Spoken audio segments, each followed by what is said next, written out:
Bien, como veíamos en uno de los temas que ha tocado la portada del diario, está el caso de Julio Velarde, que permanecerá en el BCR. Y para hablar del tema tenemos, como pueden apreciar en estudios, al economista Manuel Romero Caro. Señor Romero Caro, ¿cómo está? Buen día. Buenos días, tengan ustedes. ¿Qué le genera primero la permanencia de Julio Velarde y qué cree que va a generar tanto afuera como dentro del país? Bueno, en este mismo programa, desde antes de las elecciones, hemos venido recomendando de que se renovara el mandato por un periodo más de 5 años a Julio Velarde. Internamente, ya todos hemos visto la estabilidad, hemos pasado de la hiperinflación a la estabilización. Por lo tanto, no hay mucho que explicar porque toda la ciudadanía se ha beneficiado con... Y obviamente ahora, a diferencia quizás del pasado, va a haber, esperemos que haya una colaboración muy estrecha entre el presidente del BCR, que ya está, se supone, designado porque hay mayoría de los que lo están, no creo que nadie se oponga, pero en fin, con el ministro de Economía, sea Kelmer Cubo o quien fuera designado, para que la política monetaria y la política fiscal vayan en una misma dirección. Eso es en cuanto al tema interno. En cuanto al tema externo, los 5 próximos años internacionalmente van a ser mucho más complicados que los 5 últimos años. Durante las últimas 3 décadas hemos estado viviendo bajo el supuesto básico de que el líder del mundo, el líder del mundo en general, Occidente u Oriente, era Estados Unidos, era el que podía disponer de intervenciones militares, normaba el comercio internacional y eso es lo que por ahí empezó el problema, y imponía sanciones. Imponía sanciones, todo esto basado en el hecho de que el dólar, desde 1944, finales de la Segunda Guerra Mundial, era la divisa de aceptación universal. Primero fue vinculada al patrón oro, $35 por una onza de oro, y eso se terminó cuando los franceses y otros países le mandaron barcos llenos de dólares y dijeron, cámbiame el equivalente en oro, y ahí el presidente Nixon, que era de esa época, no le quedó otra cosa que decir que ya no regía el patrón oro. Entonces, ¿con qué se reemplazaba? Pues porque tiene que haber algún elemento aglutinador, algún elemento que genere demanda. Entonces, Nixon y Kissinger, que era el secretario de Estado de esa época, negociaron con el rey Faisal de Arabia Saudita, estoy hablando hace más de 50 años,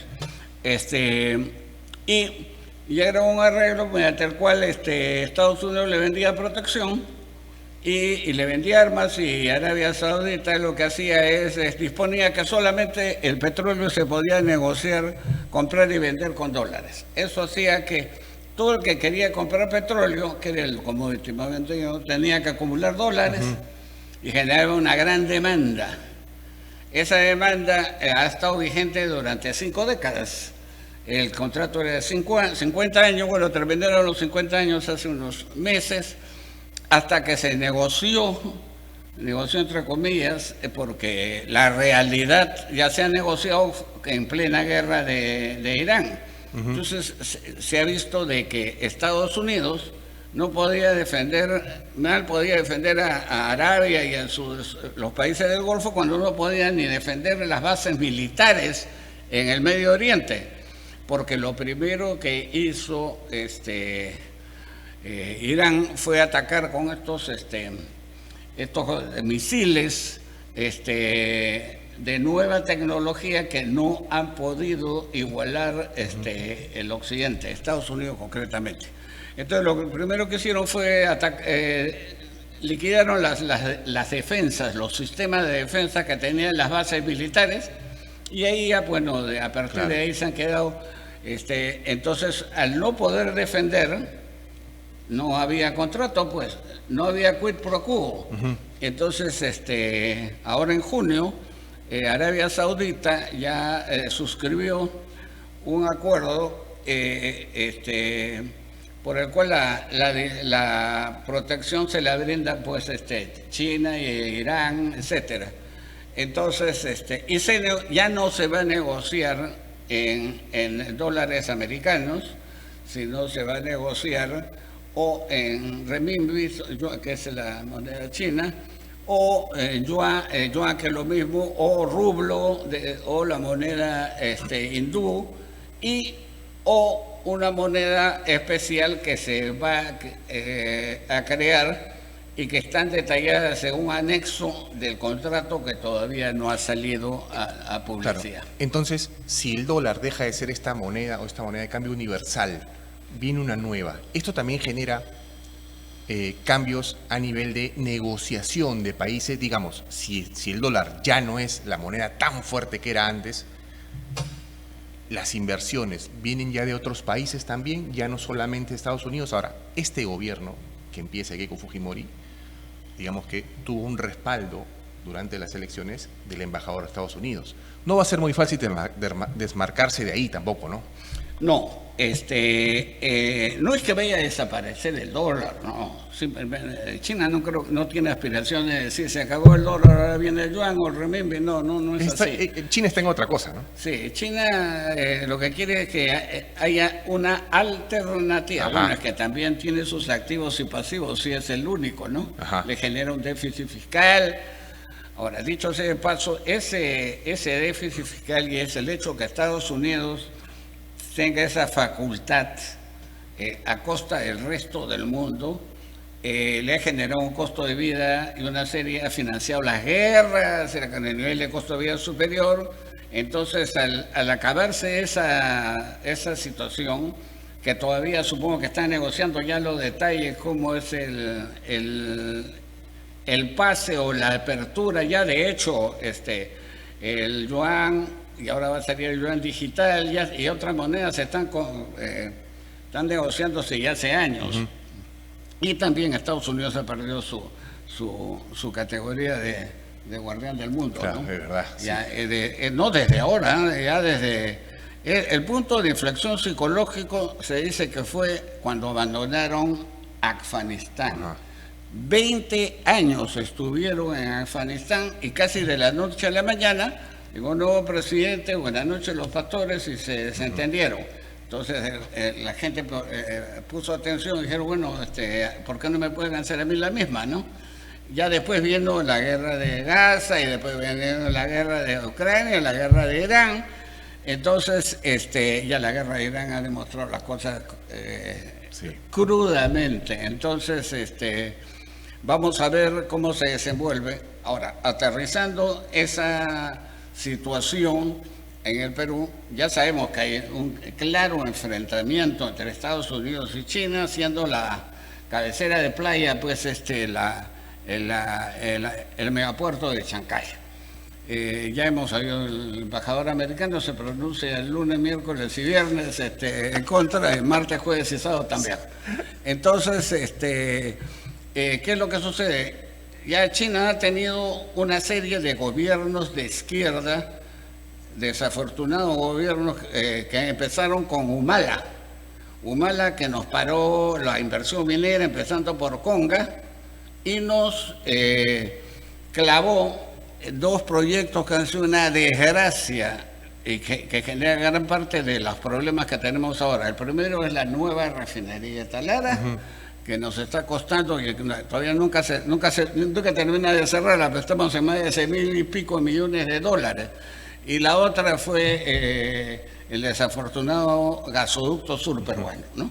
Que afortunadamente no pudo seguir porque la banca internacional le dijo que no financiaban pues, a los países que habían emitido cero coimeros. Entonces, si no, hubiera sido increíble porque ya el primer año le habían garantizado $1.000 millones anuales por lo menos, haya o no haya gas, haya o no haya transporte. Era una desgracia para el país ese contrato.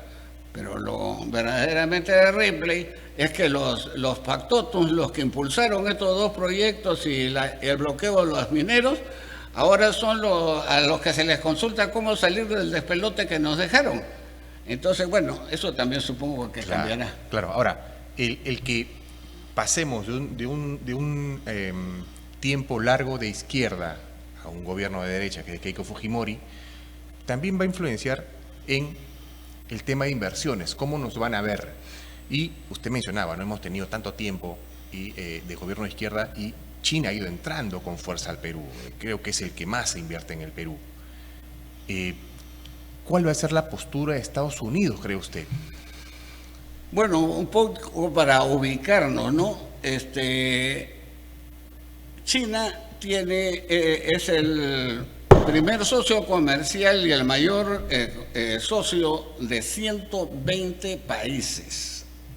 En el caso de la Unión Europea estamos hablando de 70 y en el caso de Estados Unidos estamos hablando de 20, un poquito para que se ubiquen. Entonces eso nos da una idea de que no solo basta pues que nos den una estampita de ser vinculados a la OEA y tener la ayuda de Estados Unidos, la ayuda no, bueno, los servicios son pagados en la base militar y ahora ya pues el viento ha empezado a soplar en otra dirección, ya vemos que el Poder Judicial ha fallado en contra de Costco, en el caso diciéndole que como debe ser supervisado por el Estado peruano. Van a apelar, pero ya la cosa ya está cambiando. En el otro sentido, también el supervisor del sector ha dicho que van a hacer un nuevo estudio de ver si hay competitividad. Pero para competir con China, pues, como te digo, no basta con las estampitas, hay que hacer comercio e inversión. Y ahí está pintada la situación. Ya inclusive el embajador de Perú en la India anunció que la India iba a llevar adelante el proyecto Corio.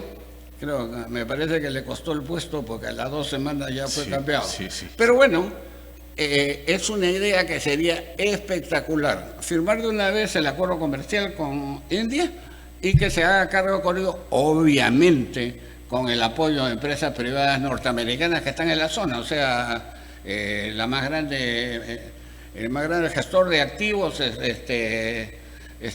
ya compró el mayor puerto arequipeño y está interesado de expandir en la zona sur. Entonces sería perfecto, porque acá hay que hablar con inversiones, no hay que hablar con hechos y no palabras. Claro. Ahora, si hablamos de Corillo, usted mencionaba detrás de cámaras que el proyecto era grande, ¿no? Y que el proyecto era grande, el proyecto de Corillo es grande, y que en comparación con Chancay, ¿cómo lo vemos? Bueno, para empezar, Chancay le han dado 3.200, 3.500 millones de dólares para estar en donde estamos ahora, ¿no? Corillo, para que tengan una idea, para la inversión inicial serían más del doble, o sea, 7.000 millones de dólares. Estamos hablando de otro proyecto porque mientras Chancay tiene 18 metros de profundidad, Corillo tiene 28. Entonces no solamente vas a tener capacidad de admitir los megabuques presentes, sino para el futuro. Es un proyecto pues que tiene casi el doble, un poco más del doble en realidad de Chancay. Y yo creo que ahí el tema sería que dividirían la demanda grande o los servicios grandes vienen de Brasil. Entonces creo que la parte de mayor valor agregado que está alrededor de Sao Paulo, calza directamente con la salida de la Interoceánica Sur. Ahora recién es que se va a justificar la Interoceánica Sur. Y más bien la parte ya del Mato Grosso, la parte de más la parte agrícola de soya o la parte de la exportación de carne, etcétera, pues, estoy pensando que lo lógico sería que se oriente a Chancay. Y el famosísimo tren bioceánico, que estamos hablando una inversión de más o menos poco más de 20.000 millones de dólares. Solamente la primera etapa, que era Chancay, Pucallpa, el infausto ministro de Transportes Pérez Reyes, cuando estaba en la posición correcta, que decía que esta media obra debería ser financiada, o debe ser, por China y por Brasil, que son los mayores beneficiarios, dijo que ese tramo eran 14.000 millones de dólares y falta el tramo Pucallpa hasta la frontera con Brasil, con Acre, que es un terreno pantanoso, y ahí va a tener que venir el ferrocarril que viene si es que sale el proyecto, ¿no? De Acre viene en altura, entonces va a tener que seguir en altura hasta la frontera peruana o hasta cruzar la parte complicada de selva, y ahí ya bajaría. Pero eso, a pesar que el famoso ministro Pérez Reyes cambió de opinión y dijo que debería ser Perú el que financiara eso, por supuesto que no le van a hacer el menor caso. Ya se acabó la época de los gobiernos de izquierda y las inversiones públicas. Eso lo debería... No hay tren bioceánico sin salida por Chancay. Claro, es verdad. Ahora, se habla también de los desafíos que tiene el gobierno de Keiko Fujimori respecto a economía, ¿no? Pero en medio de estos desafíos, entiendo que bajar la pobreza, llegar a crecimientos anuales de un poquito superiores al 5%, es complicado, pero se puede hacer. Pero en medio de esto hay un niño que viene. El fenómeno del niño nos va a traer problemas, económicamente también. Considera que hoy, 7 de julio, hemos tomado las precauciones debidas, estamos preparados, se ha hecho algo. Bueno, en realidad, para poder opinar uno tiene que ver información, y estos gobiernos de izquierda que apoyan a las empresas públicas como Petroperú o la inversión pública y cuestionan la inversión privada, no informan. Entonces, por eso es que en una última intervención en este mismo programa demandamos que ya Keiko Fujimori mande una avanzada a ver qué cosa es lo que se ha avanzado, porque la Marina de Guerra del Perú ha informado dos cosas. La primera, que la parte más dura del niño va a ser en diciembre. O sea, estamos hablando, apenas se sienta Keiko, ya va a tener que... Sí. Y los daños van a estar en función de las medidas de previsión. Si no dicen cuáles son las medidas de previsión y cuánto se ha avanzado, no se puede decir cuáles son, porque la temperatura ya está 6 grados por encima del promedio normal. Hay gente que en esta época del año, que estamos en julio, están yendo a la playa. Sí. Entonces, ya ven, la vez pasada vinieron tiburones, una serie de especies marinas que no se ven normalmente. Iba a afectar también a la pesca, iba a afectar, según un comentario que hizo el ministro de Agricultura, habrían unos 3.2 millones por inundaciones y 3.6 por otro tipo de efectos negativos que se generarían por el niño, ¿no? Hay que recordar que cuando hubo un niño fuerte, que fue en la época de Fujimori, me parece que fue el 98, cayó en 9.6 el PBI. Entonces no estamos hablando de cosas, bien que tengamos mucho optimismo, y así debe ser, pero eso se tiene que traducir en acción, ¿no? Claro. Para ir terminando, en estos días se está hablando mucho de la conformación del gabinete, ¿no? Pareciera que el premier va a ser Luis Galarreta, por ser una persona bastante cercana a Keiko Fujimori. Se necesita, creo yo, una persona bastante cercana para iniciar un gobierno. ¿Considera que también va a ser de ancha base? ¿Se va a convocar gente de otros partidos o se van a centrar solamente en técnicos que no sean necesariamente de Fuerza Popular? Bueno, yo creo que va a haber de todo. Está bien que entre Galarreta, tiene que dejar la postura que tuvo obviamente en las elecciones, tiene que ser un poco más concertador. Y creo que hay puestos que definitivamente no son para dárselos a los partidos, que es, por ejemplo, el Ministerio de Economía. No, ni a balas, no. Entonces, ya inclusive se mencionaba Elmer Cuba, sí. En fin, hubo un técnico de ese nivel. Entonces, pero sí hay algunos otros ministerios menos, bueno, los claves son Economía y Finanzas, Relaciones Exteriores, Agricultura, Transportes también. Transportes, que es el que más... Exacto. Y ahí se está hablando, bueno, hay cualquier cantidad de rumores, ¿no? Pero ahí se habla de Neuhaus, ¿no? Uh-huh. Entonces, creo que debería ser una mezcla, ¿no? Ya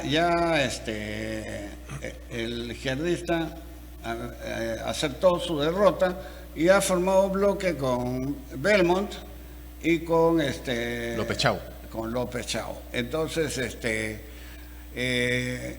eso le resta un poquito de posibilidades. La posibilidad de formar mayoría del saque, ¿no? Y encima creo que van a competir. Sería muy desafortunado que no se pongan de acuerdo Fuerza Popular con Renovación Popular, ¿no? Porque si van a empezar a cada uno a andar por su lado, entonces, ¿para qué dijeron que vayan a ayudar iban a formar? Uh-huh.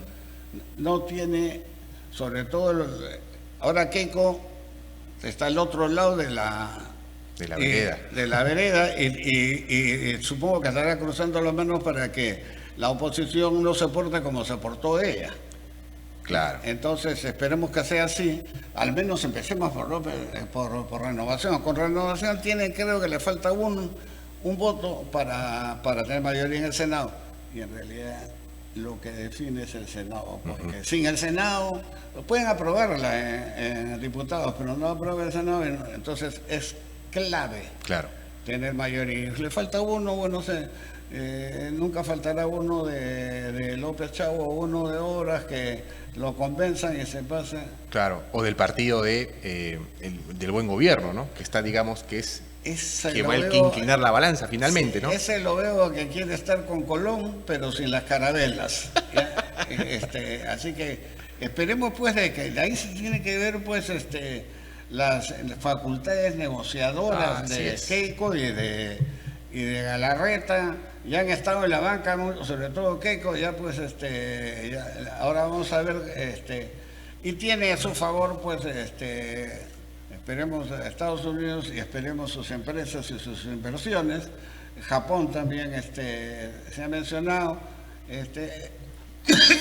Europa es un poco más difícil porque Europa va a estar en un periodo bastante difícil. Alguna demanda habrá, pero nunca ha sido significativa, ¿no? Claro. La última. Entonces, lo que se espera en estos días, así como hemos visto la foto de Keiko con el presidente del BCR, la foto de la semana o el del cierre de semana va a ser Keiko con Rafael López Aliaga, ¿cree usted? Esperemos que haya alguna novedad al respecto y que no vayan a candidatear con mesas directivas por su cuenta. Sobre todo en el Senado. En el diputado siempre va a ser un poco más alborotador, pero lo clave es tener control del Senado, que es lo que realmente importa. Claro, verdad, ¿no? Así que sobre todo en el caso de Keiko, que definitivamente no va a tener una luna de miel, y se tiene que empezar a formar ya y empezar a actuar, ¿no? El presidente electo de Colombia fue elegido después de Keiko. Después. Claro. Ya, lo confirmaron antes. Ahí nomás. Ya, y ya lanzó su primer mensaje a la nación detallando una serie de medidas que va a... Y ya está detallando su gabinete. Uh-huh. Entonces, bueno, que Keiko se mire en ese espejo, ¿no? Porque haya entrado después. Hace rato que ha tenido 4 intentonas para poder hacer alternativas de gobierno. Ya tiene que anunciar su gabinete de una vez, sea Pato Gallareta, pero que anuncie, porque ahí también se ve la habilidad de gubernamental.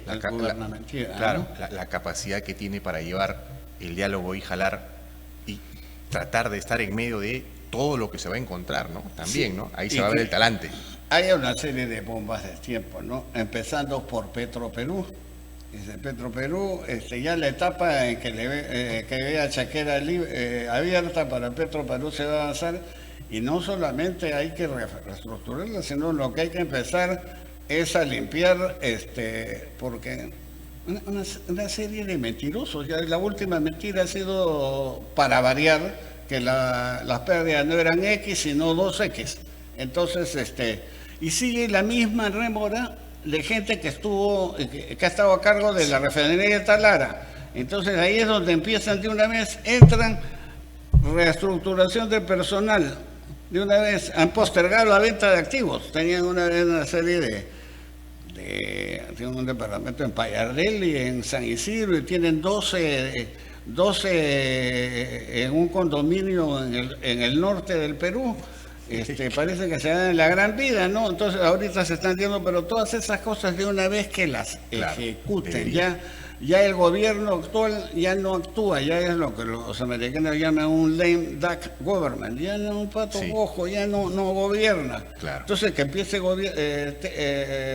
anunciando medidas al menos, ¿no? Así es, cuando menos anunciando las medidas, y empieza a anunciar algunos ministerios, y lo más importante, ¿qué va a hacer con el niño?